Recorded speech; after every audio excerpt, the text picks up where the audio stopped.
Kondisi Sungai Enim mengalami pendangkalan dan keruh akibat musim kemarau dan panas, sehingga membuat PDAM Lematang Enim menjadi kesulitan untuk memenuhi kebutuhan sumber air yang guna menyalurkan air bersih bagi pelanggan.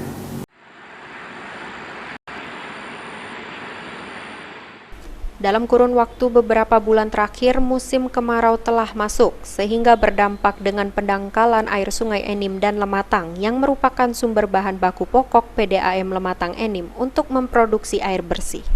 Kondisi ini menjadi masalah bagi PDAM sebagai penyedia air bersih bagi masyarakat Muara Enim, karena air yang keruh harus diolah berulang kali agar bisa mendapatkan hasil air yang aman dikonsumsi oleh pelanggan.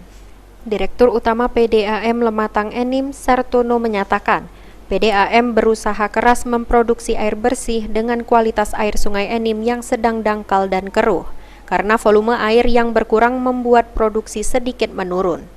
Namun demikian, saat ini kondisinya telah dilakukan pengerukan hingga membuat permukaan air lebih tinggi dan mampu memenuhi pasokan air yang akan diproduksi untuk didistribusikan kepada pelanggan.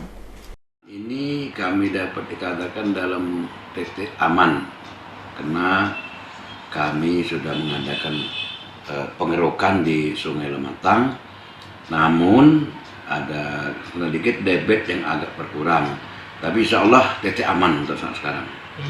Kemudian ada berapa hari atau 1 minggu lebih ini kami mengalami kendala pengaliran, mohon maaf dan mohon dimaafkan.